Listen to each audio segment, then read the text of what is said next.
And welcome to the Raw Review. We are the Dudley Boys of WhatCulture. I'm Adam Wilbourn, joined by Michael Hamflett and Michael Sidgwick, here to review everything that happened on last night's episode of Raw. But before we get into it, if you're a fan of this sort of thing, make sure you subscribe to WhatCulture Wrestling on Apple Podcasts, Spotify, Amazon Music, and YouTube. Where we do daily wrestling podcasts where we not only review Raw, but also SmackDown, the show formerly known as NXT 2.0. WWE Dynamite, WWE Evolution, pay-per-views, premium live events. We have interviews, roundtable discussions, and a roundup of the week complete with a pretty good quiz, of course, on WrestleCulture. As I said, though, joined by Hamflett and Sidgwick to review last night's Raw and the go-home show ahead of Evolution and Saturday night's main event. Yeah, shows, there's really loads of them. And thankfully, this Raw was a good one. I was pleased in general with most of it, but most pleased with something I was just not really looking forward to. Like, by far, a way stronger week for the major story that they're building to this week. And I was just like, can't be asked. You don't need to build this one if you don't want to. Whereas the stuff that otherwise I think is ticking along quite nicely was well serviced here. In front of a crowd as well. There's more hot crowds than not in WWE, but I think, like we've discussed at length, like the ways in which they're hot, the times in which they come up and things like that. And you sort of get different crowds in different cities, but this was, I remembered from our conversation yesterday in Providence, really, really elevated this Raw. Or at very least, I think provided a window maybe into why some of these acts are pushed the way they are. People were losing their minds when LA Knight came out at the end. They were, and it was not a risk, but there was a worry, I think. You could tell it was going to be LA Knight, but you could also tell it wasn't going to be CM Punk. Yes. And he was so popular throughout the night that there was that possibility that, he's like the secondary babyface, and we kind of wanted the top one. And it didn't come across like that at all. No. I think of late, commercially there's no problems, but I've been on this pretty much since the Netflix debut. I was like, this is the year. Like, the fall off takes as long to come out of a boom as it does to get into one. So these slides take a while. But I don't know, like maybe some of this stuff is working better than even I'm giving it credit for, because there was a good amount of receptiveness to a lot of the stars that you've been told since WrestleMania, go with them, go with them, go with them. And this crowd at least were a good one for it. I felt in like a really good mood with this Raw lineup, and I think the crowd were contributed a lot to that. Thought the crowd sucked and the show sucked. There was one thing I liked on it, but I have got actual reasons beyond the Fed's not for me, reasons why the show actively was not very good at all. Okay. And I'm going to enjoy it, I suspect. Yeah. I don't get it. I figured it with Seth Rollins' group all over this show. Yeah, I mean, it's not a good group either. They're good, aren't they? It's one of those really good, aren't they? It was a good week.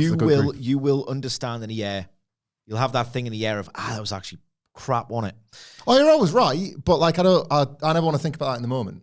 Like, his history will prove you right 100% of the time on this podcast. I like living through being wrong. Okay. Like, it's way more. I mean, I'm glad he said it, as long as you admit it. I've said it for years, if anything. Okay. Maybe you just stop listening, you switch off when we're talking about the Fed. Like, you're always right. You're always right. There's zero joy in it in the moment. Like, I much prefer being wrong, living with the optimism of, I think these are all right, actually. This might turn out okay. And then yet again being proven to be a fool by Seth Rollins. Like, that's... Okay, as long as we're being transparent here. Oh, it's never not been the case. Like, look at the friggin' Wednesday Night War. Jesus Christ. Like, you're proven right by, February or something. So when you say that, I tend to think, Sidge is probably right. What's the word I'm thinking of? Prescient. Like, you're more prescient than I will ever be. But, oh, man, this is good. Like, it's not. Come on, it's man, not good. Come on, it's Monday Night Raw. Yeah. Longest weekly episodic. It's good stuff. It's good stuff. It really isn't. You see all the fans going nuts. No, what? Did it? See them all having a brilliant time. It. Yeah, you're freaking LA Knight, this otherwise buried mid-carder 2 years beyond his push, getting babies chucked in the air when he walked out. We're going mental when he came come out. on. Yeah, the chance of CM Punk 2-3 weeks after the rest of the internet's gone CM Punk's dead forever. I think he's hotter than ever, in fact. There's I'm going to have to turn up my volume button. That's all I'm going to say. I got a light smattering of this is awesome. The relief that an actual star came out at the end. They weren't even reacting as they were meant to react for much of this show. Look at poor Sami Zayn. We'll get to all of this. I'm sick of feeling insane in this room on a Tuesday.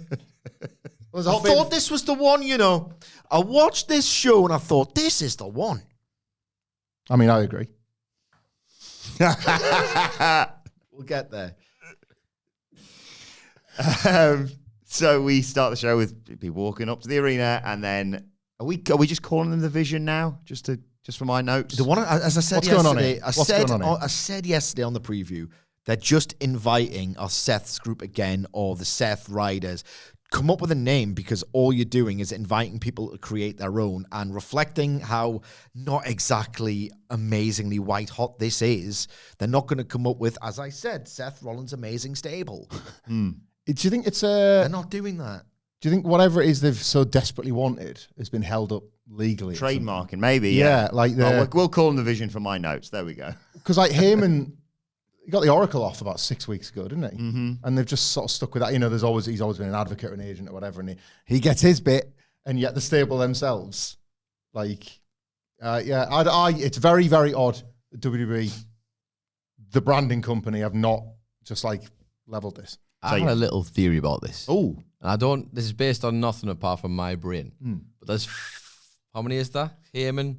There's 4 of them currently, right? Yeah. And they're going to add one more in theory. Possibly. Possibly. Because that's like 5 fingers on a hand. And I thought they were going to be called, no, he's laughing at this. I'm deadly serious. A chocolate confectionery. No. Definitely not. Although I'm devastated I've started this, because look what I've done to his face. The hand is in like the invisible hand. And but better. Well, yeah, but if they were called the hand, but then if there was a legal problem, that would explain it, because Marvel have a thing called the hand inside their comics. And I wonder, I just made the way they've talked about being visionaries and like invisible oracles and all that stuff. Don't know. The hand. I'm surprised they've not even shifted any T-shirts. Yeah. Because it's not a case of, the heels and Seth Rollins' theme alone indicates that they don't care what reaction needs they get, changing as that. long as is loud, and he's got a babyface reaction by default for this horrific song that I must listen to every single week. well, do you want to hear it, actually? Yeah. But they come out, so that's Seth, Bron, Bronson, Paul Heyman, Seth's gang. We're calling them the Vision to save time. Out they come.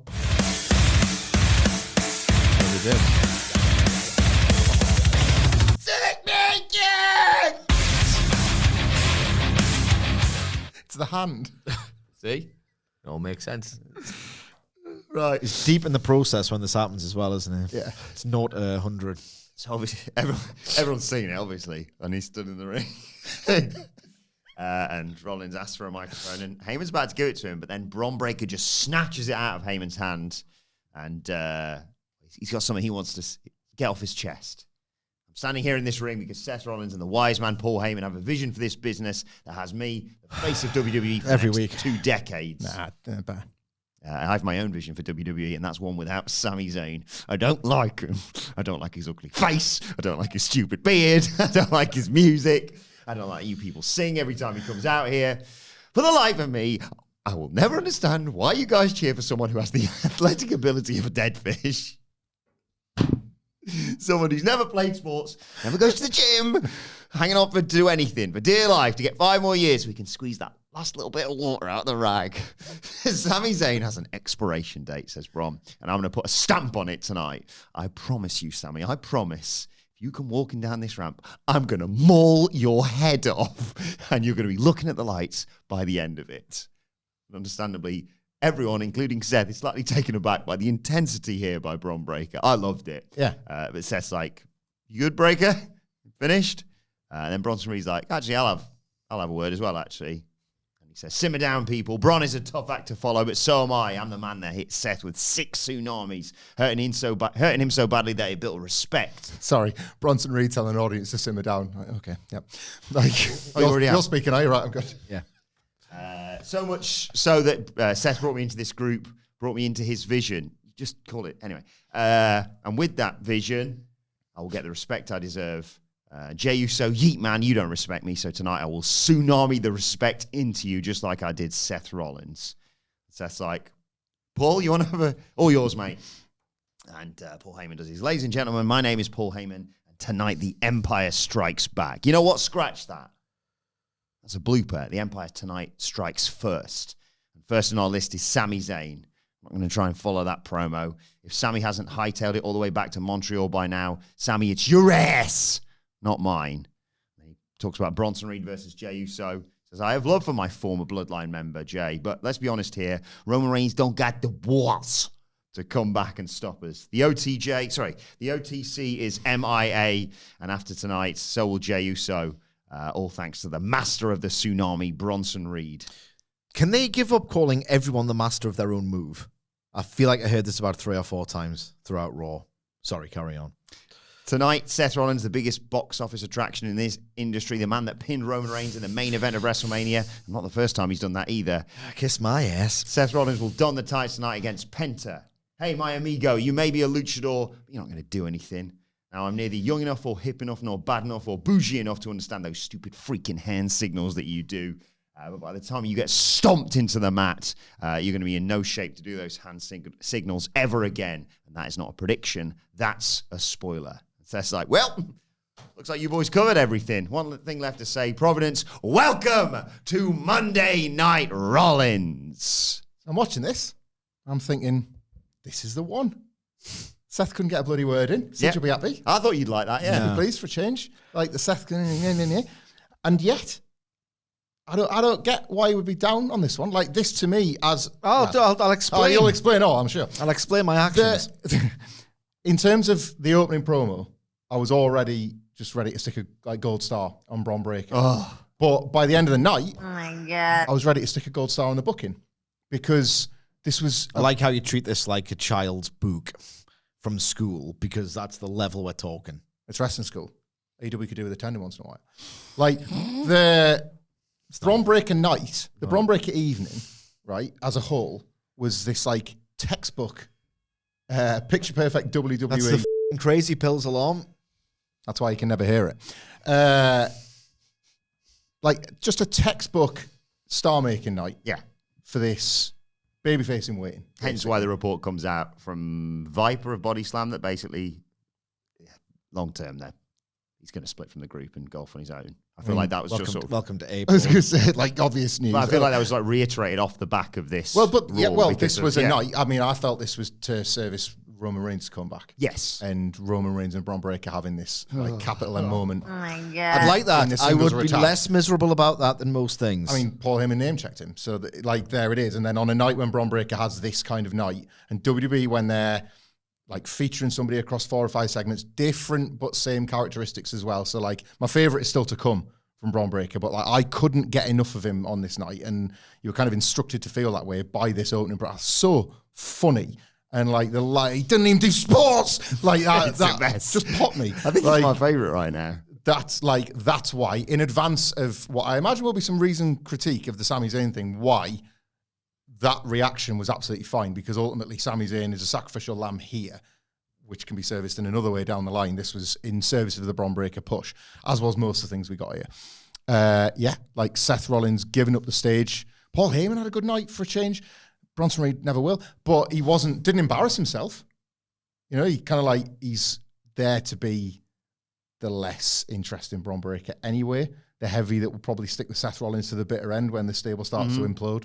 Like, so they all kind of fulfilled their roles, and Seth Rollins just getting to be this arrogant dickhead, laughing at how whipped up into a frenzy he's got on everyone in his group. I thought was like the most effective he's been as the leader of it as well. Like, it's the most he's looked, not like a coward, but somebody that almost can't believe how well this daft plan of his has gone.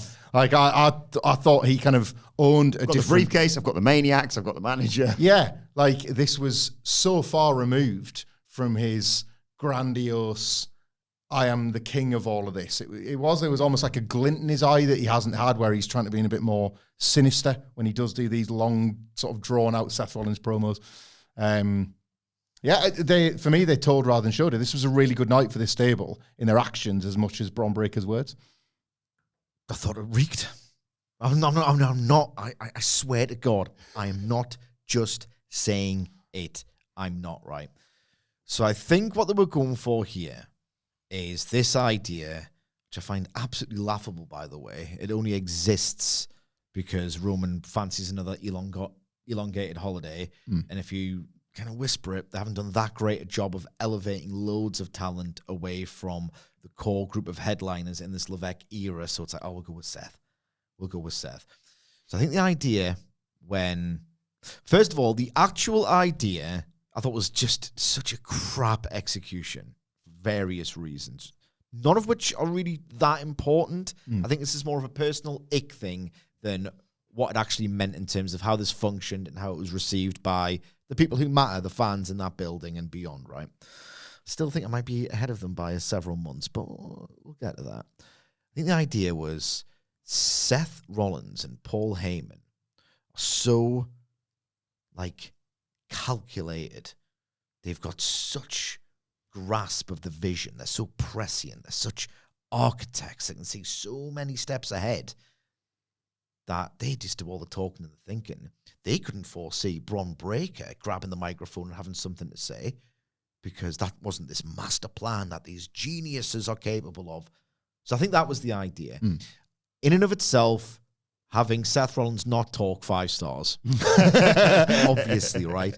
But in and of itself, having Breakker show some more personality, more agency, genuinely a good idea to have these two who, and this is how old do you feel when you hear this, younger wrestling fan Twitter, which will sometimes pop up in my For You tab, are referring to these as like J&J Security.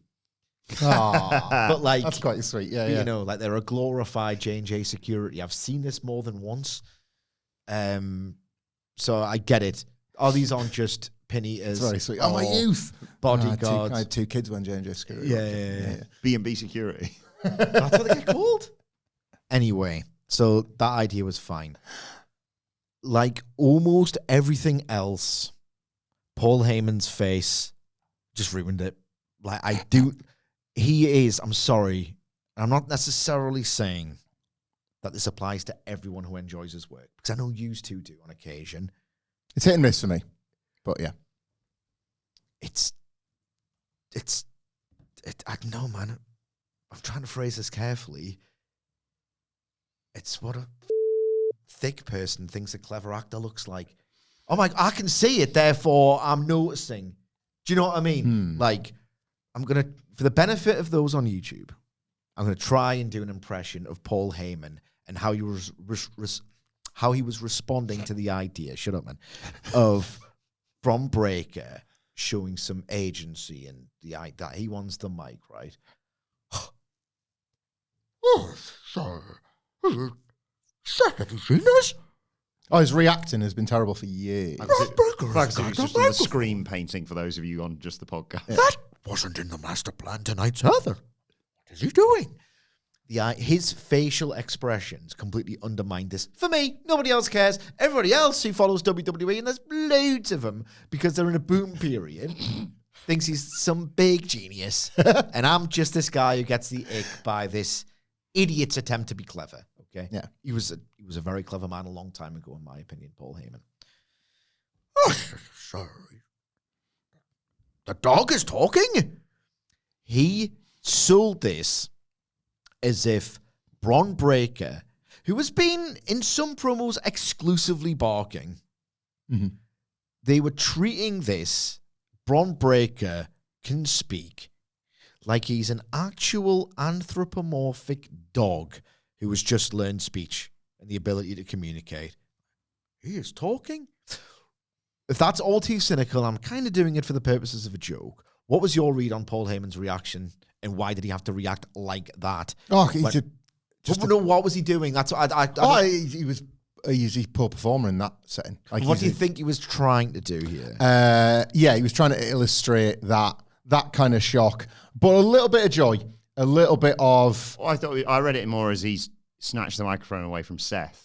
Like, ooh, don't do that. Heyman's lived this life before with with Brock and with Roman as having like a leader that he's legitimately a bit frightened of. Why would he be frightened of Seth Rollins? If things don't go their way. Like that's. Why would he be frightened of Seth Rollins if things didn't go his way? Because Seth Rollins. What's he going to do? Just turn up next week and still be a good boy? What really brought those two together was. Do you know what I mean? What brought them two together was Seth Rollins nearly knocking him about just before WrestleMania, and he saw something different in him. Like, so there is Paul Heyman, and this is ideas good. Ideas good. Execution dismal. Yeah, unconvincing. We don't disagree there. This is the point of like Paul Heyman is such a weasel that like you might consider Seth Rollins like the least scary wrestler on the roster. Paul Heyman's supposed to be scared of him because Paul Heyman's supposed to be scared of everybody That's why he aligns with people. Okay. So like, it's not a fear in the way that like Brock would monster him or Roman would just like extricate him from the group or whatever. Seth Rollins stomping him is enough for Paul Heyman to be scared, because the truth is as good as the fiction here, is that like he's running out of meal tickets. Paul Heyman will always try and be on to the next one, and there's many people he should fear at this point, and he's not got many that will protect him. Seth is closer to Curtis Axel than Roman Reigns. Oh, gotcha. Yeah. But like, in terms of who to be scared of, his reacting just on, I liked Paul Heyman's promo here because I tend to only like him situationally if he's got something to say, and I thought he did here. His reacting goes back years. I almost can't look at it. I used to love watching those Bloodline segments and then watching all the wrestlers individually, with the exception of Paul Heyman. I'm going to watch Jimmy for this run of it. Now I'm going to watch Jey. I can't look at Paul Heyman. I can't look at this dude without feeling the most vicarious embarrassment. I didn't think this was a good night for Bron Breakker, like kind of across the board, actually. I liked genuinely the idea that he's incredulous that people would go for Sami Zayn. Look at me, look at me, look at me. He is no big Papa Pump in terms of, Christ, if I said something in the crowd that was misinterpreted by this man, I might get beaten up. You know what I mean? Or this guy's going to say something that wouldn't even fly in 2000, let alone like years later and all the rest of it. I thought Bron Breakker was trying too hard to be a bit funny here.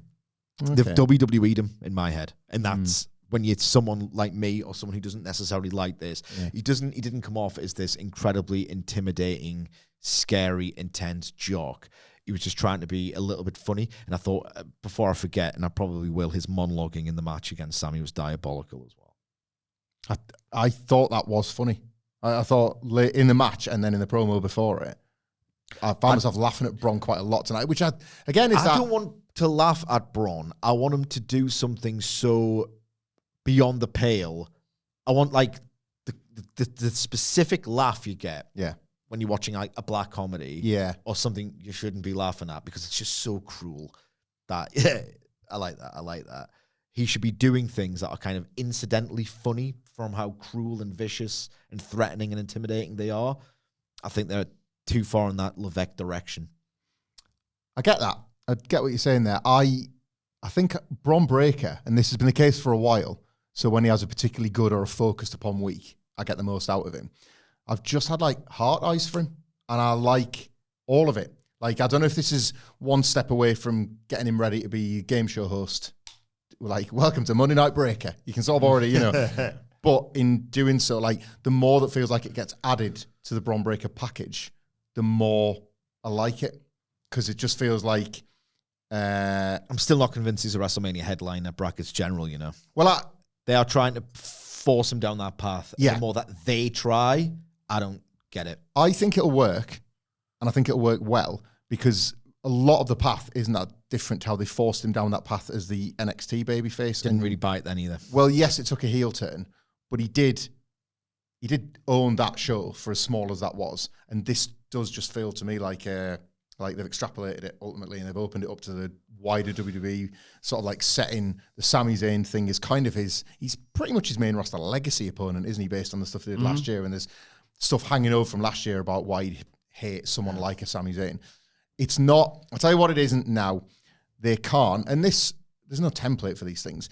He can't be a cool hand Luke Batista turning on Triple H. He's flanderized yuck Batista.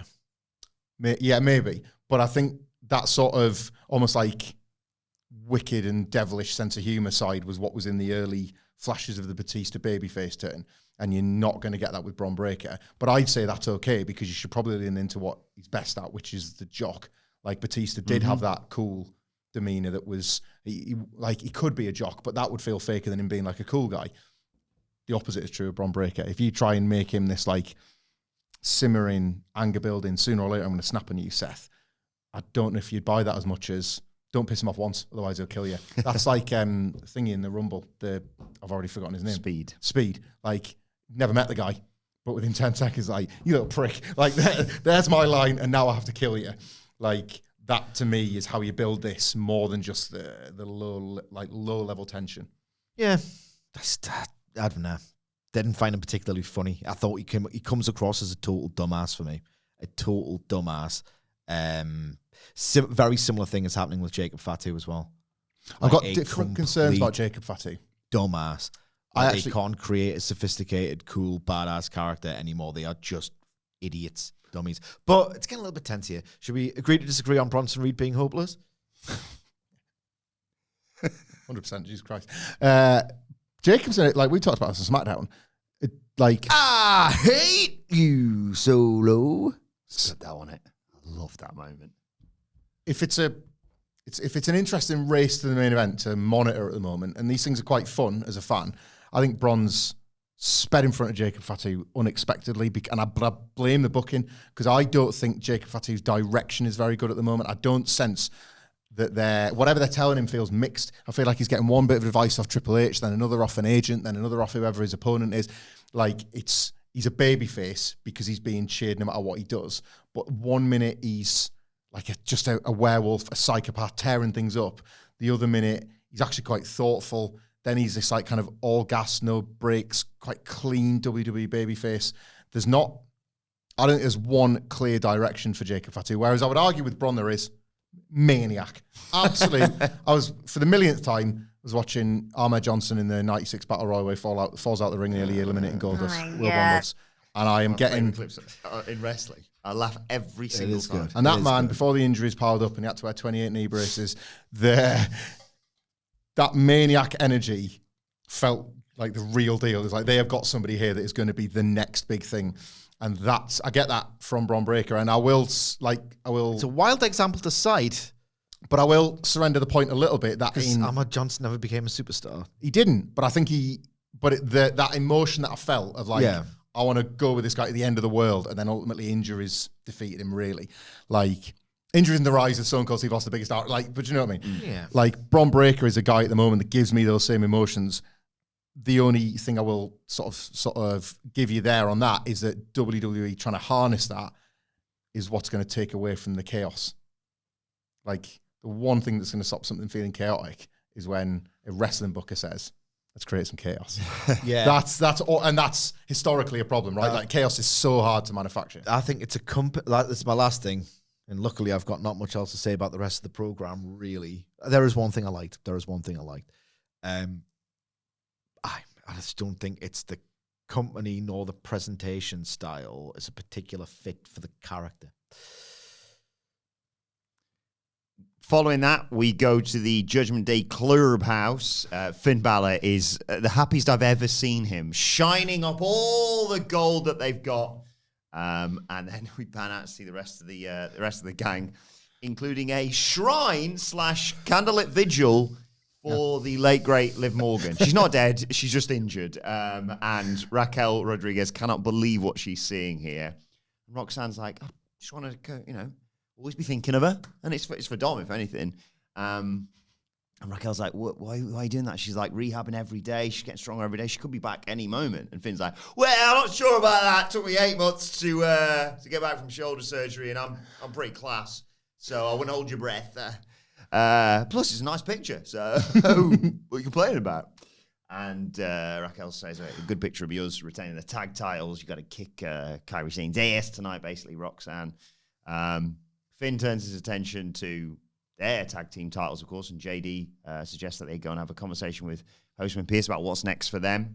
And as they go to leave, Dom's like, by the way, thanks for the cake. And they're like, what cake are you talking about? And there's a get well soon cake on the table next to the shrine. And they go, yeah, we had nothing to do with that. They leave, and Dom finishes reading the cake. There's about 6 words written on it, because at the end of the long soliloquy on the cake, it says from AJ. So we've cracked that case, and he turns around and there's AJ peeking his head round the wall, curtain, whatever. Sort of looking at him. Dom chases him off, reminding him he's got a doctor's note. I will concede that I sometimes find WWE funny while being able to acknowledge that it's juvenile. It's juvenile. It's WWE comedy, and I just thought this was funny. I thought this was end to end funny. Wrestling can sometimes be funny, and it almost shocks you when it is. As a bit of a joke, I mean it to an extent, but I know the comparison I'm making is dumb. When I've said that, like, watch me, it's going to be like the frigging glass breaking from an Austin absence.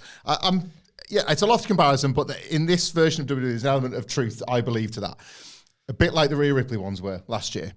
I'm going to keep that comparison going because they would do, this is right out of the Steve Austin playbook. This is like The Rock holding the funeral for that piece of trash when he threw him off a bridge, or when Vince finally screwed him out the title and they put the belt in the ring and Austin has to come out in the Zamboni, whatever. This shrine was like such an inspired bit of like physical comedy of like, to the point where the characters within the story, she's not dead. And Finn's like, oh, come on, she is though. Like, look She's at dead me. to us. Look at me. Look how long it took me. She's got no chance. That's really funny. And then that's 2 weeks in a row now where like they've tried something odd with AJ Styles. Remember last week? Let me put my cheers on. Like, Says you're a dumbass or whatever. And now he's playing like detective that sends a cake. Like, I'm on to you. Like that. I just loved. From AJ, it takes 2 seconds. The gift of the Judgment Day in 2023 was in what it did for everybody else. A million on Raw. gifts. Oh, God, it was a million gifts. Million little cakes, and it just took you the time to read all the messages on them. But like what it did for the other characters, that like that's what, when we talked about stables yesterday, what a heel stable more than just, well, so like big things are coming for this guy in the underneath of the stable. No, it should be just as important for the rivals and the people that bounce off the stable. They might have just found what fits for AJ Styles currently. I've got a really good feeling about this Dominic Mysterio thing, and about him eventually winning the title. Paris, as I said the other week, seems like the perfect destination for them to just give him this amazing babyface moment with the phenomenal stuff. And that's 2 weeks in a row that like AJ Styles is connected as a comedic performer. I never thought I would see the day. Like none of it might not last, obviously. We're out of that like true peak of the Judgment Day, but I thought this was really, really strong stuff. I saw AJ Styles do the fingers to the eyes, like, I'm onto you, I'm watching you, I'm after you. And I imagined you two laughing with a bit of a smile on my heart, which is all to say, I don't think it was very funny. Okay. But I enjoyed that you would enjoy this. I thought of you two, thinking, oh, God, they're going to spend 5 minutes on this, putting it over. But I'll enjoy it for them. They better not talk nice about Seth and Bron and Paul Heyman, but I will tolerate and indeed sanction them smiling about the Judgment Day. This is fine for what it was. Rubber stamping it. This is passable. It's like, I understand the appeal of this. I understand the appeal of this. I do not begrudge their laughter and their joy. It's a big old stamp. You need a big ink pad because for that. This, I understand. That opening segment was horrific. Smile remained on my face because we find out that Ruca and Zaria are going to be in the women's tag title 4-way at Evolution. Did they do a job last week? They lost to Tegan Paxley and Izzy Dane. Yeah. So why are they in the match? I mean, there was a team that didn't exist before the show started. They just got in the match. So I think there's bigger problems to address. Yeah, true. They like the Soul Snatcher a lot, don't they? Yeah. They want that to go viral at the expense of anything you might remember from All In. Don't worry about that. Yeah, good point. They're going to build a big spot around that Soul Snatcher. Yeah. Oh, you think Ospreay and the Young Bucks and Swerve are great athletes? Check out this. Even though it defies the established logic of last week's NXT program. Look at Wilbourn going, am I onto something? And Wilbourn thinking, yeah, correct. I know what I'll be watching first. Right, moving on. We got Roxanne Perez versus Kairi Sane. Got there. No, it didn't! First couple of minutes, I was a little bit like, didn't! Get on the same page. I'm losing it. Did you watch the second half of the match? So did you just assume from the first half, well, this is going to be absolute trash? I said, I will leave. This was an absolute... I will leave. This was like a frigging salvage job for the ages. Are you taking the piss? Did you watch the show on mute? A salvage job for the ages. Deef. Like think about the collection of words you've just said consecutively. Yeah. A salvage job for the ages. It's a car with no parts. Only thing it's got is wheels. Oh, it's going right off the cliff. And then like somehow, like Roxanne Perez gets behind the wheels like, nah, we're reversing this back. This is not going off the cliff. And then like suddenly, randomly, a crowd of people go, ah, and they make loads of noise for the car that hasn't got off the cliff. Because Kairi Sane does one exciting move towards the finish. Nah, because they will bang into it. Because they actually wanted to see Roxanne Perez get beat. Honestly, man, good feds sent you west. Like this was the one. I cannot believe that you could think that this wasn't like a kind of how have they turned this around? Right? At best, they would have turned this into a complete disaster into a pretty mediocre match where you could hear a rat piss on cotton. Get out, man. Back and forth early on. Good Fed has sent me west. Yeah. I cannot fathom. You are saying this. I live in Good Fed. I don't know how you could have watched this. Because it was just, mate, that's why. It was terrible at the beginning. Awful. Oh, yeah. And like, it was like, Kairi Sane's forgotten how to wrestle. This is a nightmare. Like, and then to what they pulled this round to. Like, You're talking as if Okada Omega got broke out at the 10-minute mark. I thought they did a miraculous job to get this where they got it to. I can't. I don't know what you want. We're experiencing, like, vastly different realities, you and I. It might be a world investment one, this one. It might be a world investment one. I will give you that. Like, we know what we dread tuning into. You know. Not exactly on the same page early on these two. Thank you, mate. And then Raxel. Who's Roxanne Roxelle?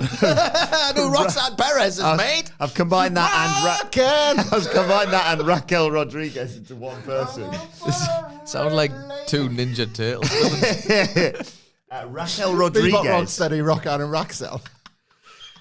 Raquel Rodriguez caused a distraction to allow Perez to do the stomp across the bottom ropes to allow Roxanne to take control as we go to a break. When we come back, Kairi Sane fights back, forearm in the corner.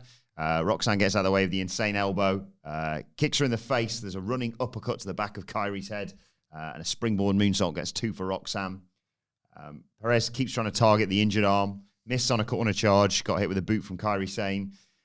Sane tries for an Alabama slam, but Perez blocks it, and again goes after the arm.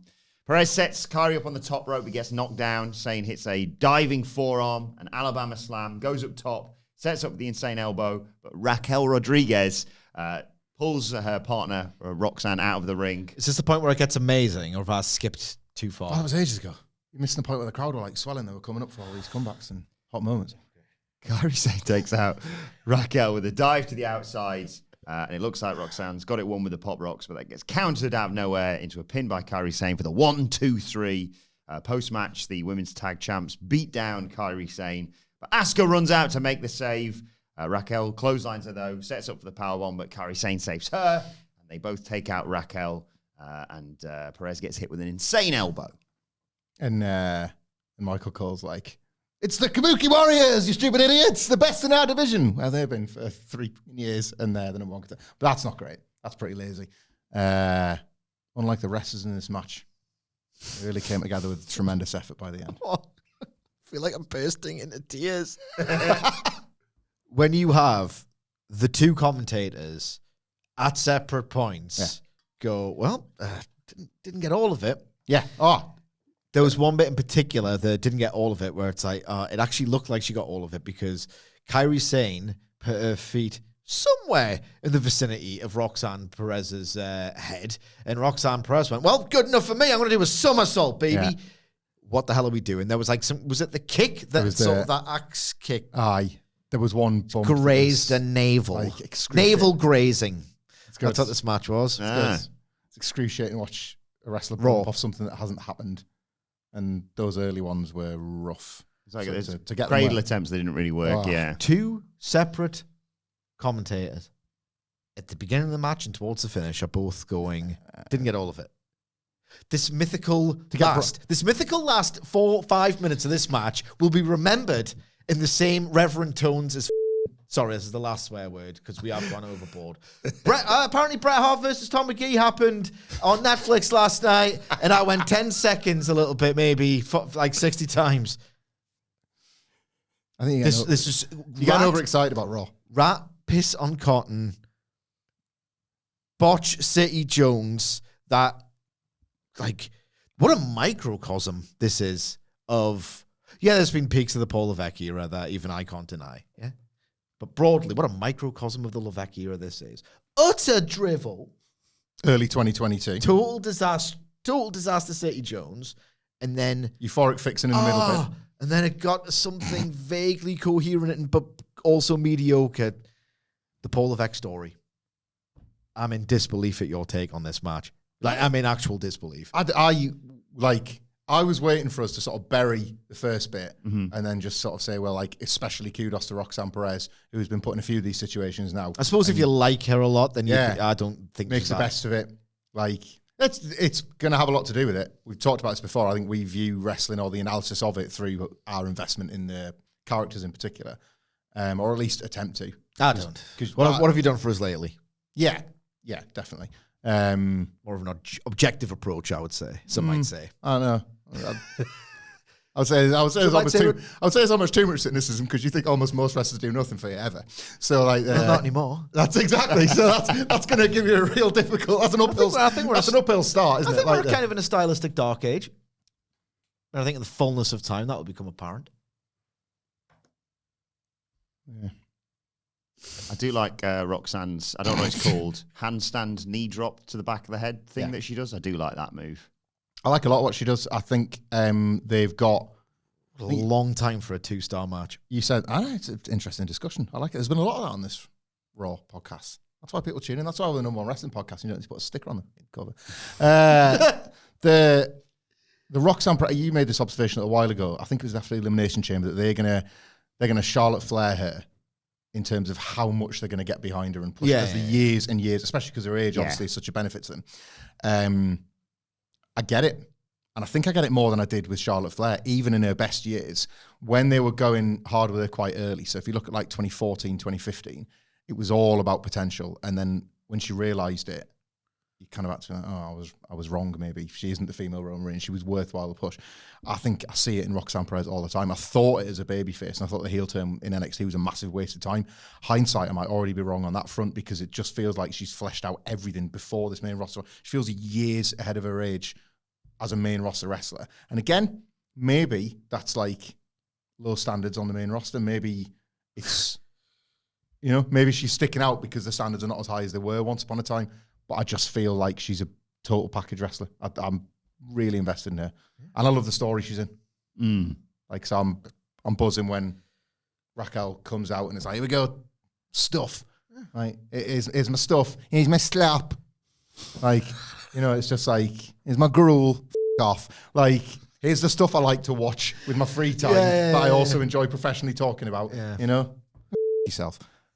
I think Freddie Adu's going to win the Ballon d'Or as well. Who's that? If you know, you know.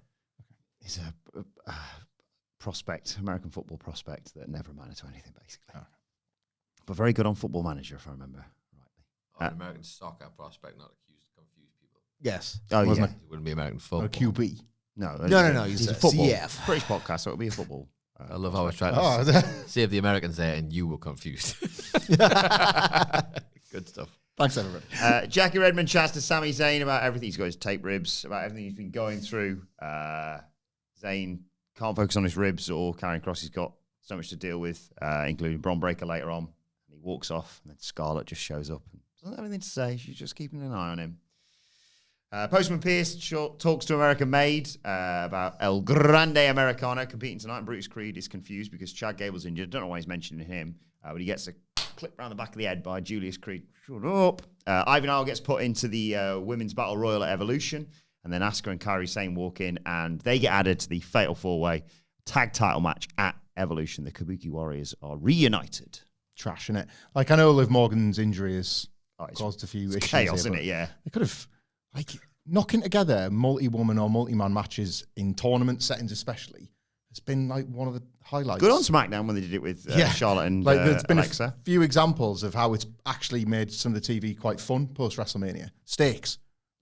Matches that with wrestlers that you maybe wouldn't normally care about that suddenly could be elevated per a win. Just chucking teams in here is the latest mark against this Evolution show. Very lazy, yeah. The Nikki Bella stuff later was pretty tragic as well. God, Pretty tragic. It came here. Nikki Bella says Liv Morgan's attack on her made her realise that she needs one more moment in the ring. So she's entering the Battle Royal at Evolution.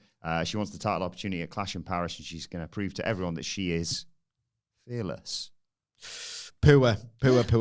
If, put it this way, it's if John Cena comes back for a major show and his opponent, his scheduled opponent, is off injured, they give him a match. They are basically telling you, all these legends, they're kind of framing Nikki Bella as the architect of this. It's all a little bollocks, but that's the story they're going with, and that's what I'm being told. They can't even commit to that. No. They can't even commit to that by giving her a marquee singles match, and that's stick her in a battle royal. It's just reflective of the attitude. And look, I know I lean towards AEW. I don't know why I'm treated like freaking Drainmaker on this podcast. I don't give that much of a toss. But anyway, their parity is worse.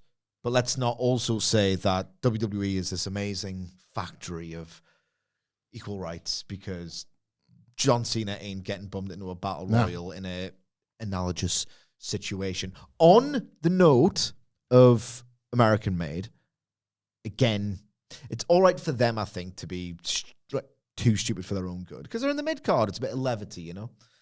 Brutus Creed actually popped me in the segment a little bit, like that. I love a jock who can't stop laughing, an idiot. Like, I found him quite funny. Elsewhere, Adam Pearce was unbearable throughout. I'm starting to get really annoyed with him. Yeah, I swear to God, this isn't a retention strategy, right? Of all people, I never thought this would happen, particularly after Night of Champions, where this man actively hurt me, gave me psychic damage. Michael Cole said something later in the show that popped my tits off. Try and remind me of that. I have got concerns a little bit at the moment about them falling into old habits with all three GMs. There's been a lot of mocking the talent. One of them I know we can trust, so don't worry about that one. Mocking the talent, being just like frustrated that this is what they have to do at work. It's like... Only one of the rules with an iron fist. It's Tuesday nights, baby. Like, they're all undermining their wrestlers. I think what Adam was trying to say is that he likes Ava. I'm so excited for the NXT preview. She gets to pick who she's putting in the... I don't know if you've seen the SmackDown GM's laughable treatment of the tag division. And the latest... It's not Wednesday yet. It's just... I'm going to catch up on 5 episodes on Wednesday. It is... I saw them. It's abysmal booking. No, I did skip past a bit of SmackDown. I watch it in abbreviated fashion, and I saw the backstage quarreling. The match outcome that came of it. Like, I also saw you and you. Yeah, any old random four against a like totally connected stable that will definitely win. Yeah, easily. Yeah, that'll solve nothing ever. That'll solve nothing. That was bad. On the subject of bad, my God, Triple H.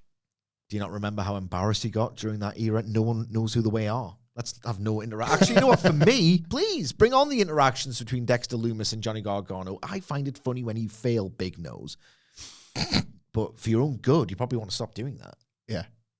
No one knows that these people... They were on your Raw program, and it made such a... Like, remember with the Miz stuff? God, yeah. People keep not popping for Johnny Gargano. Yeah, I know. An alarming rate.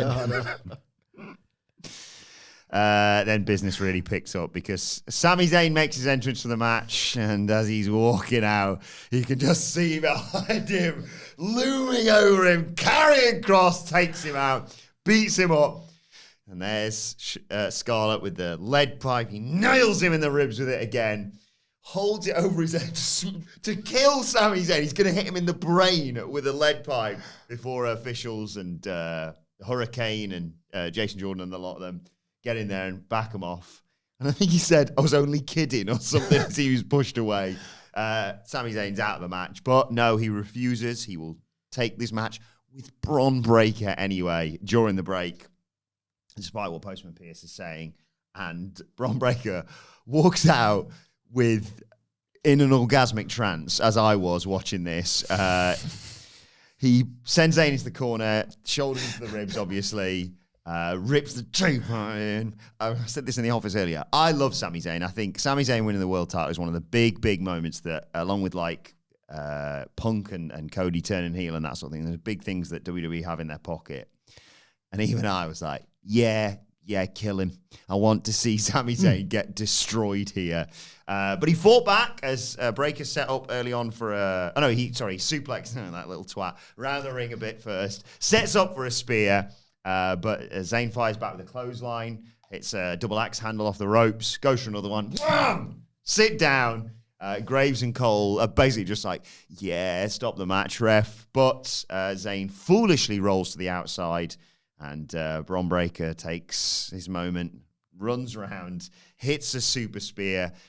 Babyface Sami Zayn hears the crowd chant, do it again, basically. Gets back in the ring. Breakker pulls down the straps and then nails him again with a huge spear to get the 1, 2, 3. For absolute balance, and I feel like this might be helpful to my case following the discussion of that women's match. We're not in court. Weirdly, none of the spears were very good. No, thank God you said it. Didn't matter. No. You can emotionally fill in the blanks if you care. I don't. Connection was weak, bizarrely, on all the spears, because Sami Zayn is one of the many that take a really good one from Bron Breakker, and a lot of that just seems to be like, it does matter, but carry on. I don't think it didn't. They all registered as hitting as if he was hitting high show speed. Like within the crowd, the one more, people just wanted more and more and more of it. Do it again. Do it better. No, do it again. I loved that. Cut. Action. No, that was so great. Give me more of it. That's what that. Cinema is what you're saying. It was. It is both so much. I would argue the one more was just because they're having an amazing time and they want more of the amazing time. She get amazing eyes. But the connection, so I can see better. Those poor spears. The connection was weak on there. He was. What's the tagline for Saturday Night's Main Event? He was sparing everyone. Yeah. He was sparing. He was sparing. That's everyone. what you call it, the super spare, because he spared Sami Zayn from damage. Excellent. So otherwise, spot on. Like the monologue was poor. No. The whole, other than the spears not connecting, the whole thing was brilliant. So this was the week. You know how I don't think you're wrong in forecasting Sami Zayn as a potential world champion in 2025, but WWE have also wanted they've been subtle about this. Hang on. WWE have also wanted you to think a little bit about him turning heel. Yeah. And there's been little sort of teasers along the way when Jey Uso, especially when Jey Uso was world champion, but the idea that like his friendship with CM Punk was always like just about ready to like sort of break because of all their history and everything. And the idea that when Karrion Kross does anything with anyone, tick to walk. But to be fair, and again, this is why I love this so much, I think this is the most effective use of Karrion Kross ever since this weird cult push began. So he attacks Sami Zayn in the week that Sami Zayn is presumably written off TV for a little while. Don't get ahead of ourselves, but yeah. I'm guessing that this is it for Sami Zayn for a few weeks. Or, like he can't. Indefinitely is what I heard. Indefinitely. Couple of months, whatever. Anyway. Is he injured? Yeah, definitely. Karrion Kross got a massive pop in the building and was funny on television. PSYOP has kind of worked on this evidence. Yeah, if that's what's happened, yeah. Like, huge pop in the building. Huge pop in the Wilbourn household. Yes, this excellent, smart... Do you like fan of Karrion Kross, are you? I don't like to talk about it. But this 2025... I've written down his promo later that was in the adverts, so... We need to think of different ways to get characters over. Project has worked, yes, on Karrion Kross because his matches are never any good. And yet, look at the response he's getting. And it got this babyface response in the building and was funny to watch on television in service of a beating so hellacious and fun to watch that too was going to get a babyface response. If you are looking for things for Sami Zayn to be quietly a little bit pissed off about, here it is, laid bare. Like, you got one guy kicking my ass in the ramp with a weapon and you're cheering for him. You've got another one spearing me and then you're asking for more. And I'm really struggling and I always only ever do my best for you. He either wins the title and sees it through or he doesn't and all of this goes in and all of the memories are, you had people killing me out there.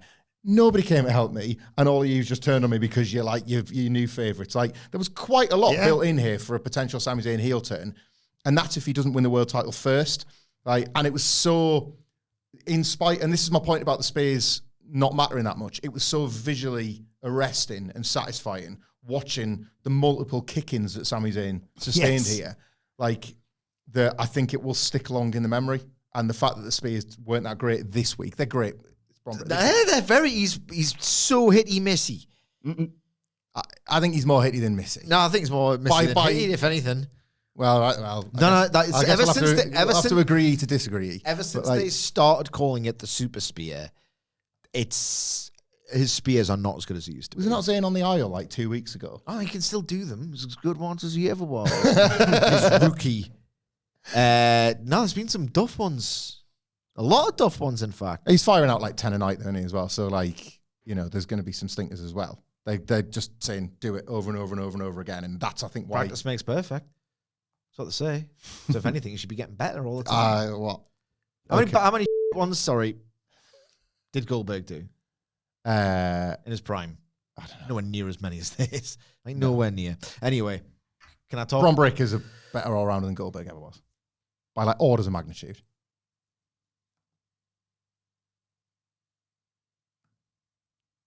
Really? I mean, right. What does that mean, though? There's a million all-rounders. There's too many. There's loads of them. Now, everyone's well-rounded. Goldberg, like, top 5... Yeah, I would never... top 5, top 10 aura guy ever. Yeah. I'm not suggesting that, like... But Bron Breakker's like a mediocre all-rounder who's got the potential to have that energy harnessed. He's never going to be a Cody Rhodes. Like, in terms of that top face who can put on these sort of elegant, textured, emotive performances. The better, stop rounding him. Just let him be the stupid asshole who's a bit reckless. Don't make him into an all-rounder. He's never going to be like that. Anyway, I thought this was pretty basic TV that I don't think worked particularly well. It wasn't just the Miss Spears. Like, look, you can be nice as you are. You're very generous. I would argue that you're reaching, bro, with this heel turn stuff. Okay. They've got a guy who, ahead of Saudi Arabia Royal Rumble, is on course to win the title, but he has to fail along the way, and he's got his ribs taped. They wanted, I can almost guarantee you, a super sympathetic babyface reaction by using the unmistakable prop to say, go on, cheer for him, I feel sorry for him. Like, they could flirt with the heel turn. I think it might be overstated, frankly. And the two heels are getting cheered at his expense. That's not good. Bron Breakker monologuing again. They're trying to WWE him in a way that I don't think the presentation and the company fits the character. And I think the idea that Bron Breakker could headline WrestleMania 43, 44, 45, and 46, completely over-exaggerated. And this was not particularly anyone's fault other than the commentators who went, oh my God, who can stop Karrion Kross in this beatdown? And Pearce comes out, takes the... Lobs it. And lobs it. So the answer is, within 2 seconds, an office employee can stop Karrion Kross. Cole was really annoying in this match. He popped me later. In the back, we see the New Day dressed all in black, mourning the loss of the tag team titles. Kofi says that Postman Pearce is responsible for the Judgment Day ruining the tag team division. They want to know when they're getting their rematch. The War Raiders are there saying, don't get automatic rematches. But Becky Lynch walks past. Good teams do. And says that Just the War Raiders like, it's not as easy as getting automatic rematches. It is if you're over. Becky Lynch walks past on her way to the ring saying that Pearce is full of horrible ideas. But a good idea was getting Big E out of the New Day. It was. It really was. Squandered. Yeah. Shame about the old follow-up. It's almost tragic having people talk bad about Big E in the storylines now. You know what I mean? Yeah. That you've completely pissed that away. It's memory of the feeling, isn't it? Yeah. Like, stopped talking about Big E. It's like, oh, I'm over and I'm going to get heat because I'm saying things bad about Big E. Like, it's not working, so just shut up. Becky Lynch comes out. I think it's tragic, genuinely. It's a reminder of a big swing and a huge miss. That's what I think of. It's like, this would have once been. Yeah. Like, if anybody took... Was it Dominic Mysterio that was like, come on, guys. I know I'm a piece of crap, but like, don't do that. Like, that I don't think it was a big swing. I think it was a big pullback, and then they just forgot to swing. It felt like. It's like, right, okay, here we go. Looks like they're really looking to hit this one out of the park. Why haven't you swung? Have you forgotten to swing? Pick the bat off. Yeah. Anyway, Becky Lynch comes out. She wants an explanation as to how two losers got a title match. She talks about the chances of her losing the title are obviously greater. She says, look, I get it from Postman Pearce's perspective. Apologies. I'm the greatest female wrestler who ever lived. Not just me saying that, other people saying it as well. Sports Illustrated, multiple-time women's champion, main event of WrestleMania, best-selling author. In shows, movies. I'm hot. Hey, I get it. From that perspective, you need me on Evolution, but I beat Bayley, I beat Lyra. Neither of them deserve an opportunity. I should pick my own opponent, Tiffany, EO, they all got to do that. I'm going to pick this woman right on the front row and beat you in a second. What I think, it's all a ruse. Bayley and Lyra in cahoots. They're working together because that's the way they know it's the only way to get the title off me. They pinned each other last week. Do you know how statistically rare that is? Bayley's music hits. She comes out and she's storming down to the ring, but before she can get out there and say something, Lyra comes out, marches down past Bayley, breezes past her, gets in the ring with Becky and says, "What are you talking about? You're a bloody lunatic, Becky. My title is wrapped around the waist of a bucket full of crazy. It's time I take it back." And Bayley storms in and is like, "Lyra, are you kidding me? The way I see it is I should be standing here. You know, if it hadn't been for you 2 weeks ago." And I was like, "Oh, now you're speaking to me. Lucky me. I'm sorry, just having a bit of trouble keeping up with all this." And Bayley's like, "All right, get over it. I didn't get back to you after WrestleMania. Let it go. If WrestleMania taught me anything, it's that I don't need partners. I damn sure don't need any friends. What I need is that championship right there." And Becky says, "Oh, Bayley, listen to you. 13 years of failed friendships. Another one bites the dust. It's good to see you not trying so hard anymore," because she dropped you like a hot potato at WrestleMania. And Lyra's like, "No, set the record straight. Everybody thinks I called Becky and brought her back at WrestleMania. I didn't. Becky secretly attacked you and then called me." And Becky's like, "Well, yeah, but there wasn't much hesitation from you, though, was there? I remember there was one thing that you said. You said that Bayley is everything I'm pretending to be, and Bayley would never betray you the way I did. How's that working out for you? Because it seems like she's not pretending anymore. Hate to say I told you so." Lyra says, "Shut up, Becky. You can't get in my head anymore."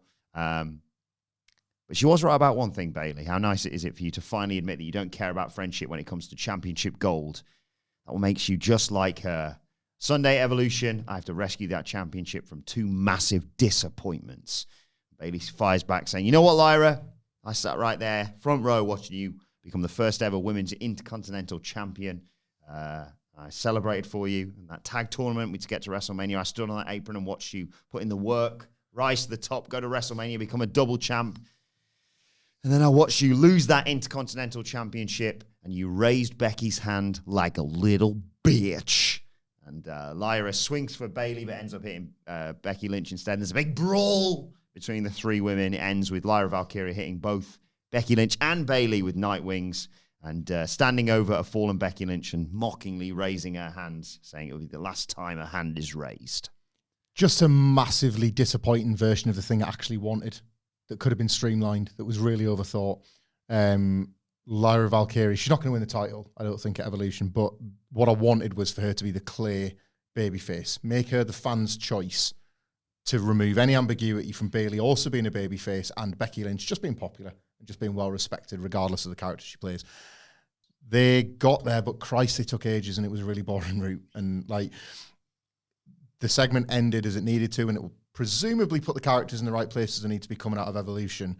But God almighty, did they get completely lost in the weeds of a lot of stuff that people don't even really care that much about. If anything, you want to steer away from that nonsense about the not replying to texts. Yeah. And because the story was clear enough, we can fill in the details that were missed or join the dots of Bayley gets attacked, it's Becky. Becky takes the spot, wants a shortcut back to the top. When Lyra lets her down, she turns heel on her. There it is. Mm-hmm. And you get like several good matches off the back of it. All the rest of this has been so needlessly complicated, and this weird attempt for them to all talk through every last single motivation in order to just like tick every box. And I think we were long past the point of needing them ticked, you know? So yeah, the ending was great. You could have just shaved, I'd say 90% of the segment off to get there. Like, have Bayley run out and say, "I'm sick of you two talking and grappling over this title when I want it anyway. Should be me." And then Lyra says, "What gives you the right?" Like, and I like the line about Bayley saying that she was proud to see her win it in from the front row. And then Becky say, "Well, yeah, that's where you belong, Bayley. You're somebody that watches from the front row. You're not actually." You could have got there in so many different ways than what we got here. Who's the babyface? Who is the babyface here? Like, if Lyra Valkyria ain't turning heel in about a month, no, Triple H, I'm not even being a dick. It'll take about 2 years. I'm not. Look at Austin Theory and Grayson Waller. God, Lyra Valkyria comes across as such a little dickhead, isn't she? And she wasn't meant to. This is the point. Like, the idea was, I'm saying it's poor. Don't worry. I thought that was implied. Like, when Becky said, "Well, you know," when Lyra Valkyria said to Bayley, "You care more about my that championship than our friendship," I had 2 thoughts. Thought 1, obviously, she's a pro wrestler. 2, you did just completely abandon Bayley. The idea, let's have Becky instead then. Yeah. So how Lyra Valkyria is a babyface saying, you care more about championships and friendships. Look at what you did at WrestleMania. It's just, I've got no rooting They botched interest. that bit. If they'd just said she was naive and inexperienced and chasing a bit of glory and like she was able to show some contrition to Bayley and be like, you know what, wasn't wrong there. That would have been more of a baby I felt face awful about it. Yeah. Maybe it was a bit selfish. I'm sorry that she just came across as this is dismal stuff. Don't know who the baby face is. Don't care about anyone. Don't want anyone to win the match. I'm looking forward to the match. Action will probably be good. Yeah, but it's in that way that like that's the way I want to. At least get hyped for pay-per-view. I don't think like It'll be salvaged by like a video package before, and when it'll be nice and clean. It'll be like you hope so. Bayley getting attacked, Becky coming in, Becky turning on Lyra and Becky. Bayley coming back. Yeah. You mean the atmosphere might be weird? The atmosphere might be weird. Of like, who do I care for? Who do I like here? I said it yesterday. I have a strong feeling they'll end up just leaning on Becky Lynch. That kind of respect and that loyalty goes a long way. In the back, Seth tells Bron how proud he is of him. Bron's like, I'm going to cook some more people and go Karrion Kross. Don't worry about that. And then I thought, oh, God, what's happened? Paul Heyman walks in looking, his dog's been run over or something. Looking devastated. Well, yeah. And Heyman says, got some terrible news. Sami Zayn's going to be out indefinitely. Get it in. Seth's like, yeah, that's great news. But Bronson, keep your focus on Jey Uso because he's perfectly healthy.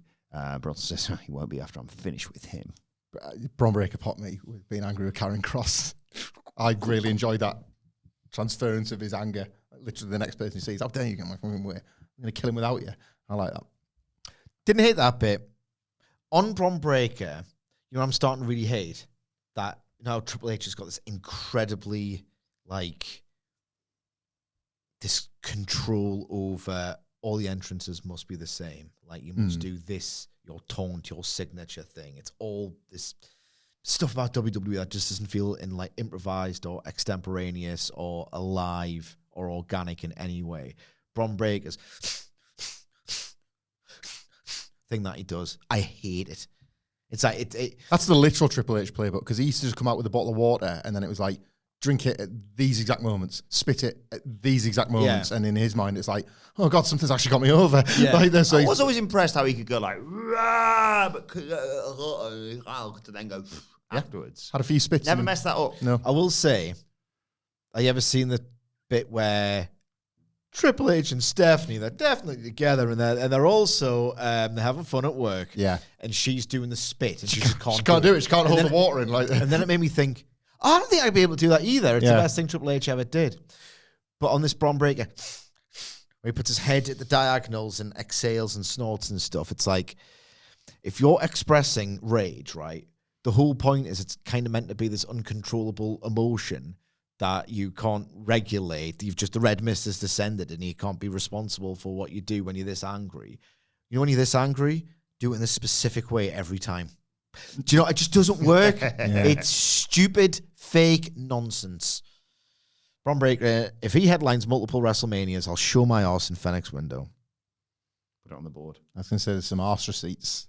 We should probably... I've never showed it yet. I know. I think the people are waiting. I was thinking there about how did... Must have been because he just ingested the pyro. I was thinking about Goldberg again. Like, how did the smoke come out of his nose sometimes? It's like, can we do that? How can you bottle up breathe in with the smoke? Take it in. Breathe with the Goldberg.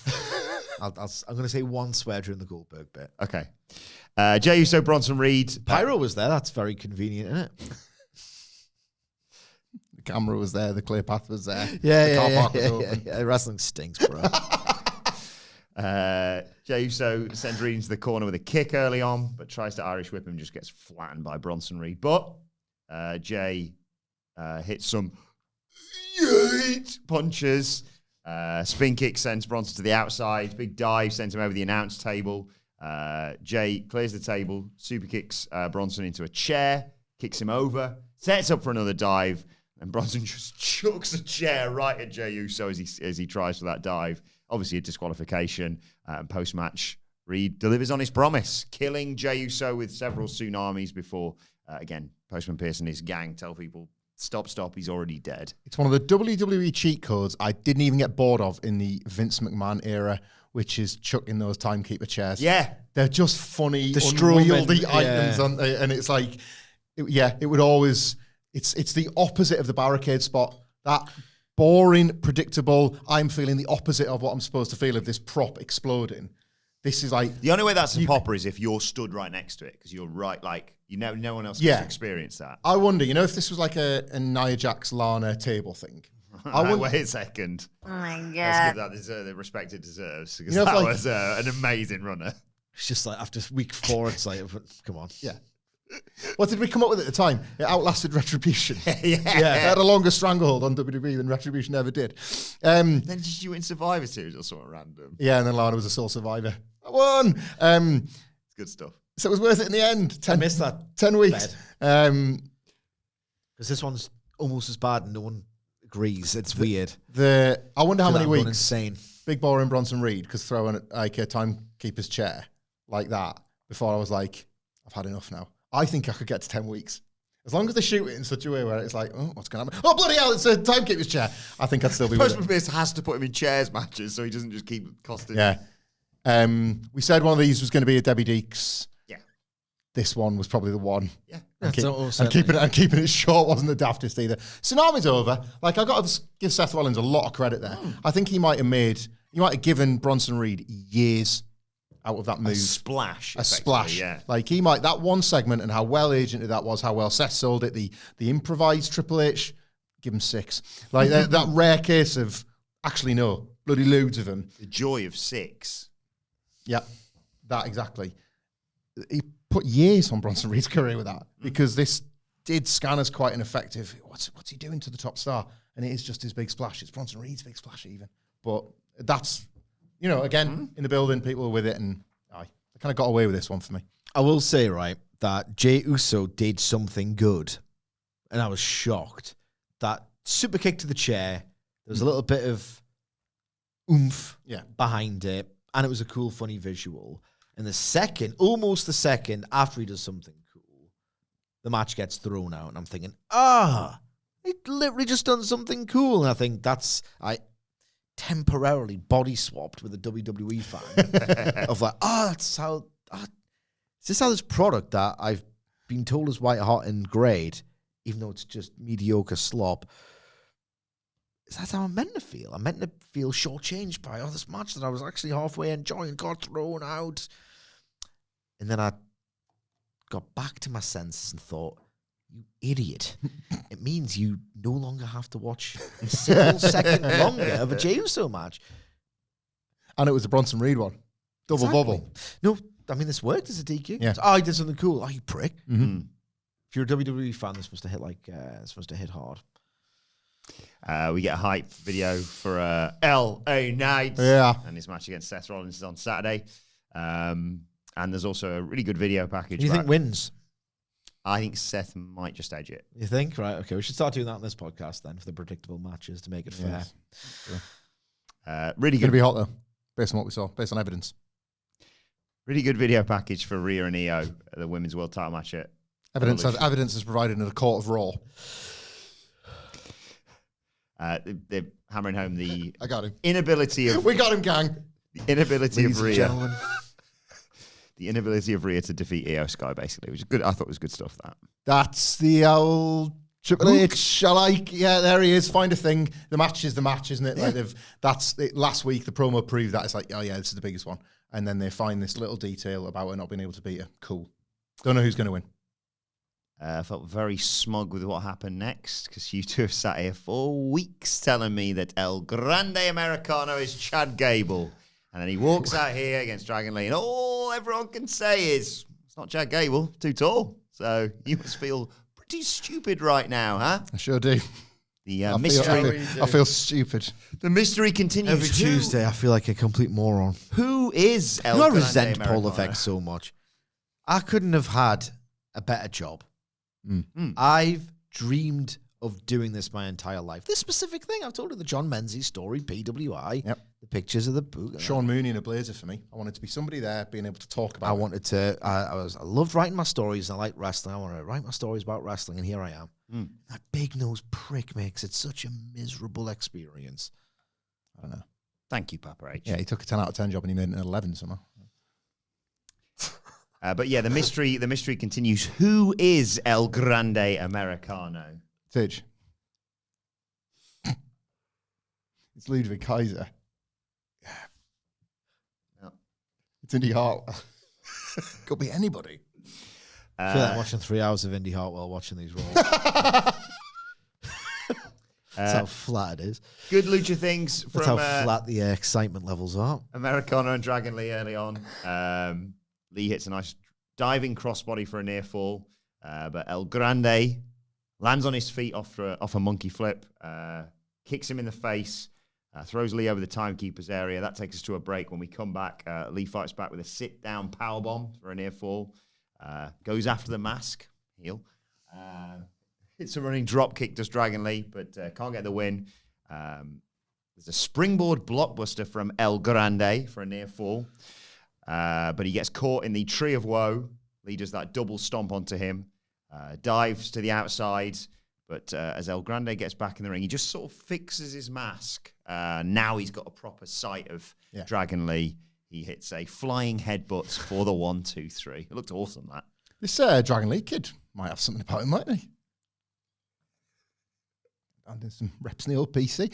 No, I'm joking. I don't care about him. This continuation of the El Grande Americano thing's good. It's not great.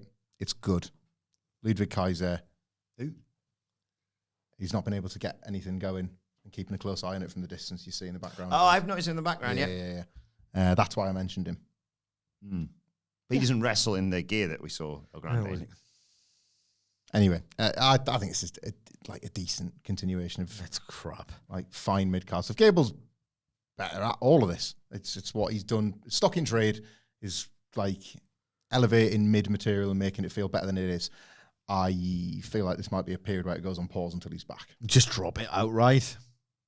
Is this so funny a bit that they need to replace? Not it straight away. It was like such an instinctive... Yes. You know the bit in the traitors when she went, traitors, and then you went, yes. You need to try and get on the traitors on the Collision review, by the way. Oh, yeah, give it a look. At some point. Is this so funny a bit that they must continue it in the absence of Chad Gable? I mean, Jesus Christ. At what point? It's completely dead without him. It's not just on ice, is it? It's rubbish, though. Why you keep it alive? DNR for me.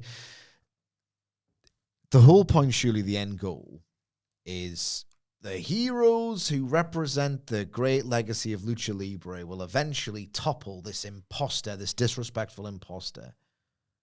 Like, what a terrible company to tell this storyline, because they can't, they're so fundamentally, I don't want to say hopeless. Obviously, they're very good at getting their stuff over in front of a really big, enthused audience. So it would be like really stupid for me to say that they outright suck. What a terrible company to tell this specific storyline. If you cannot even get a performer as talented as Dragon Lee to look like even a pale imitation of himself, and you're telling a story of the great Lucha Libre practitioners are going to one day rise up against this dastardly El Grande Americano and restore honor and true Lucha Libre to this landscape. They can't even make Dragon Lee look good or promote him effectively, and they're telling this story and expect me to have a payoff in it. It's not funny. I don't know who they think they are, but this is dismal, and they should not be attempting anything like it. And Kaiser looked like he was...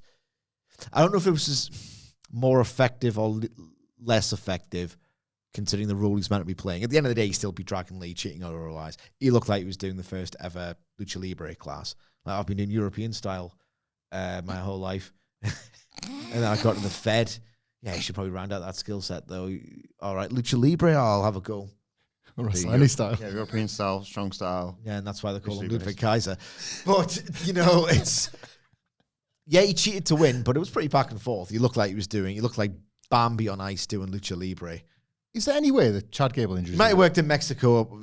I don't know. I'm not the foremost expert in the career of Ludwig Kaiser. He just didn't look very good at it for all I know. Is this Gable injury at work? I don't think so. I think there was like a clip. Fightful. It's Sean Ross. I was asking that genuinely because this is the Ludwig Kaiser story. Like he went weeks and weeks and weeks. That they've been. Yeah, he was trying to get the interview with Jackie Redmond. He always get cut off and ignored and whatever. And then they started putting him in the background of these shots before. I think it's a happy Gable accident. Got injured, so he was always going to be like the sub. That would have been 1 week where they needed to put them on screen at the same time. It was going to be Kaiser. I to your point about all the luchas ganging up and unmasking him. I like El Grande Americano, but I no longer see its end point. Yeah, I think they might have thought, should we just keep this? Quite like it. And they've not yet. It feels like an idea without an end destination, and that's a problem. Because when you've not got one for something like this that should be finite, it's trickier to... I do want them to do a bit of twin magic once Chad Gable's back. Like, whoever this version is, if you're saying Chad Gable is a previous iteration of it, whoever that is, slides under the ring and Chad Gable comes out the other side and he's got a foot short and he's got a tattoo going under the ring. I remember the thing that Michael Cole said that popped to me. So they're having this match and it's like it's not mask versus mask, but it's a mask guy versus a mask guy, and they're talking about masks and how one person treats the mask as a sacred thing, it's a symbol of the culture. The other one is just, an imposter and da-da-da. And then he shouldn't be wearing that mask because it's El Grande Americano. He's imposter. And Michael Cole went, he shouldn't be wearing a mask, and that's the official. It's funny. It's good stuff. Speaking of I love just a total out of nowhere burial. A stray, yes. A stray. Catching strays. Penta's backstage. Bron broken. He comes up to him with Paul Heyman. Paul Heyman and Seth Rollins as Oracle. Tries to insult him in Spanish. Penta just calls him a cabron. And Bron's like, someone's going to die tonight. When he came out later, he was like, oh, yes, I get to kill someone else. It was so funny later on. Penta just, and then we get a Stephanie Vacquet vignette. Then we go to an ad break, but we're not going to skip over that because during the ad break, there is Karrion Kross. A huge pat from the people in Providence. And they show what happened earlier with that loser, Sami Zayn. And Karrion says, wasn't that great footage? He's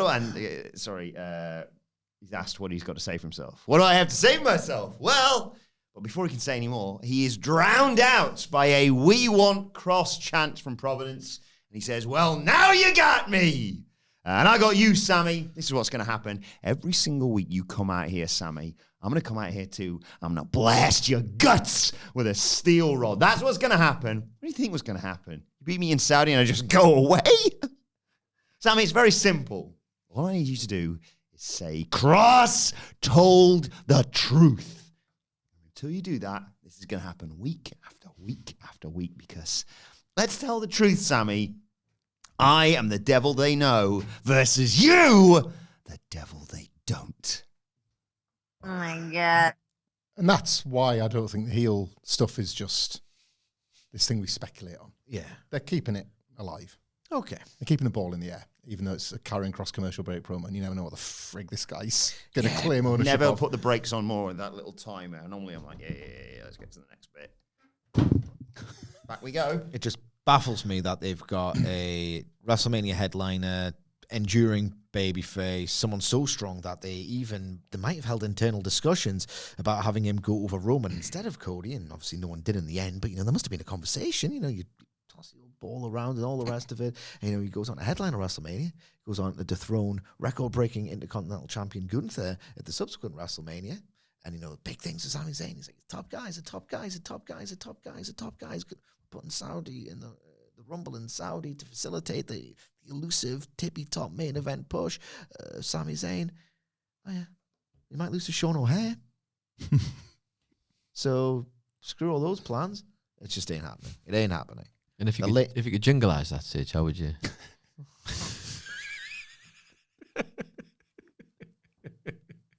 And this is Sami's fate.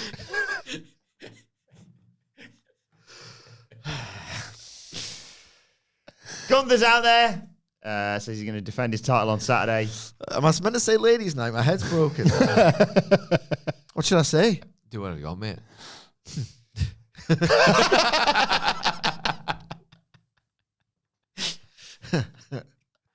I'll think of something. I'll come back. I was getting queued up. In my head, I'm always getting queued up for something. Gunther says last 2 weeks he's been verbally abusing Goldberg in this ring. He's done nothing about it. Must be scared of him, scared of the pressure. But then you hear a skrrr, and it's not Lash Legend. It is Goldberg pulling up to the arena, getting out of his fancy car. I love it. Like he's never gonna have like a spot. It's a muscle car. Yeah, it's got muscles like me. it's Carberg. Yeah. And if it breaks down, I'll jackhammer it. Yeah. Oh, sorry, Bill. We've got like in the Street Fighter mini game. Just Goldberg spearing it over and over again. Bill, we got you this muscle car to pull up in, but I'd be careful. One of the wheels is a little bit squeaky. And the turn signal doesn't work on that side. So sort that out. Gets out of a car in a traffic jam and just look at the next one. You're next! And then you're next! One after another after another. Pulls up. We'll say, didn't park it in a space. So when he gets back, could be a bloke there, little warden, popping an old ticket on the windshield, turns around. Someone's going to He storms down to the ring. Goldberg, there's law that Goldberg's got agency over parking garages and buildings, isn't he? Because, of course, like Sid's car. Yeah. Cars. Why me? Goldberg! He's got friends. Yeah. It's a good job, actually. I hope he didn't get ticketed because they wouldn't be like, where's your ticket? He's like, it's on the... it's on the dashboard. He's like, I can't see it. Smash off! Oh, it's happened again. It's funny the idea to me of Goldberg having to put a ticket on the dash. I love to pay that. for parking. What was it? What's the last three? It's a rental, sorry. Last three, can you see it from over there? You ever have that where someone like parks their car and then they get to the thing and it's like, yeah, just put in your number plate. What a I've got to go back to the car now. quintessential moment in WCW history where they launch the 8th, 9th iteration of the NWO. They call it NWO 2000, and the protagonist and the antagonist of the story don't make it past 1999. Yeah. Like literally this NWO 2000 is dead on arrival on 31st of December. Pretty much, yeah. Yeah. Goldberg injures Brett in the match where they form and then injures himself in the first angle he's supposed to shoot against him. Yeah. Anyway, Goldberg's here. Okay. That's always the one where Fed has the best year. Who cares? Who gives a shit? That's all the one where Reddit's like, oh God, if only that worked out. Yeah, that would have saved it. I would have saved it. It's in silver. I love the guy, but like sort of there's nobody left and Jeff Jarrett's got a silver guitar. It's a slap nuts. I'll probably take on Rock and Triple H in career best form. Jarrett's guitar's silver. That would have fixed everything, guys. Had potential. NWO 2000. So yeah, Goldberg. Did you watch Starcade? Goldberg storms down to the ring. Dares Gunther to hit him, blocks a punch, drops Gunther, sets up for a spear, but Gunther bails before he can hit it. This was good, bless him. I liked it. This was good. I have to sort of... 5 days. Hold my hands up a little bit on Goldberg, taking the piss a bit from his last appearance. Maybe it was nerves. Maybe it was he's been pretty honest and out there about like the reason it's my final match because my body has only got one left, and fair play to him. And I still have my reservations about the match, even though I cannot wait to look at it. But this achieved exactly what you would have wanted to from a go-home segment between these two. You had to at least once make Goldberg like at least a tiny bit of a threat to Gunther. Yeah. And they achieved it. They achieved it. And the noise of the echo of the microphone getting slapped out of his hands and the timing of that, I thought this was really good, really effective. Daft theatre with the car, that I quite enjoyed. Yeah. And then the poof, I was like, oh God, Goldberg's back, bitch! Yeah! Goldberg, good in short bursts. What? Yeah. It's ruled. Bill really like what you did out there. That's why your match is going 30 minutes with Gunther on Saturday. The classics we put on. Main event of the evening. Penta versus Seth Rollins. Penta wasn't messing about. Super kick as soon as the bell rings. Chops away on the outside. Bounces his head off the announce table. Goes for another chop, but just chops the LED post. So Rollins chucks him into the timekeeper's area, but Penta comes flying out of there with a Hurricane Rana off the barricade. When they get back in, Rollins attempts a pedigree, but Penta sends him to the outside. It's a dive as we go to a break. We come back. Penta's trying for the Penta driver, but Rollins escapes, but gets hit with a backstabber. But Rollins fights back and picks Penta up on his shoulders and then drops him with a gutbuster. Heads up top, does the taunt and hits a frog splash for a 2 count. Sets up Penta for the stomp, but can't hit it. They fight at the top. Penta gets shoved off the top turnbuckle whilst Rollins is still sat there, but runs from the apron and hits a nice Hurricane Rana back into the ring. Gets the Penta driver, gets a great near fall on Seth Rollins here. Sets up Rollins for the sacrifice, but in an awesome spot. Rollins gets out of it, hits a buckle bomb. Penta bounces back and hits a Mexican destroyer, which only gets 2, but only because Rollins just grabs for the way he fell right next to the ring ropes. Penta sets up Rollins in the middle of the ring, goes to pick him up, but Rollins accidentally headbutts him in the cock. The ref is admonishing him, but allows it, and Rollins hits the stomp for the 1, 2, 3. Post-match, Paul Heyman gets out his phone, says, "Oi, B&B security, come out and kick some ass." And this is when Bron's like, "Oh, great, I've been waiting for this for hours." Comes out to try and, do more damage to Penta. But as Rollins is calling them out, who should sneak in but L.A. Knight? Yeah. Blindsides Rollins with a BFT. BFT? What's that? BFT even, as Bron Breakker and Bronson Reed run down to try and catch him.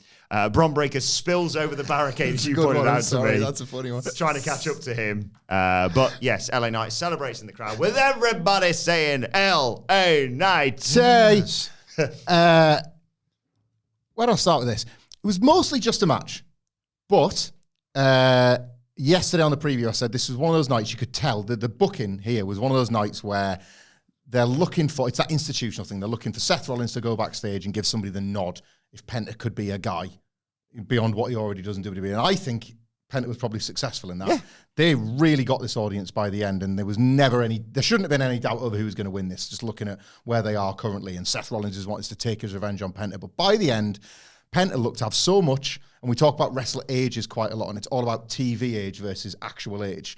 Penta is like a 6-month-old character to everybody in WWE. A baby. 4 years, 5 years most in American mainstream TV if you watch AEW. So still enough freshness for him to feel like the younger guy against Seth Rollins. Do you know what I'm saying? I know, it's funny though. It is, but like that's how these are being presented. This guy's still on the come up. Seth Rollins has been here desperately trying to hold on to his spot, and he watches it slipping away over the course of the match. And I thought they did quite an effective job of that when Seth Rollins often abandons intra-match stories by the end. He didn't.